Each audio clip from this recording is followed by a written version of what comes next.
পবিত্র রমজান মাসে দ্রব্যমূল্য নিয়ন্ত্রণে মাদারীপুরে শিবচর বাজারে ভ্রাম্যমাণ আদালতের অভিযান পরিচালিত হয়েছে।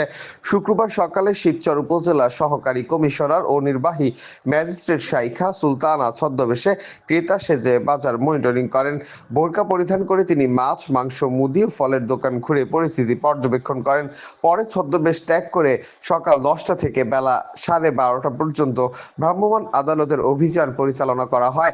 অভিযানে বেশি দামে পণ্য বিক্রি, ওজনে কম দেওয়া এবং খাসি ও ছাগলের মাংস একই দামে বিক্রি সহ বিভিন্ন অপরাধে ভোক্তা অধিকার সংরক্ষণ আইনে 7টি দোকানিকে মোট 12,000 টাকা জরিমানা করা হয়।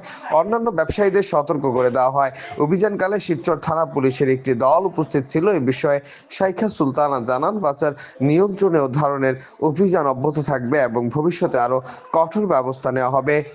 দৈনিক আজকের বাংলা .net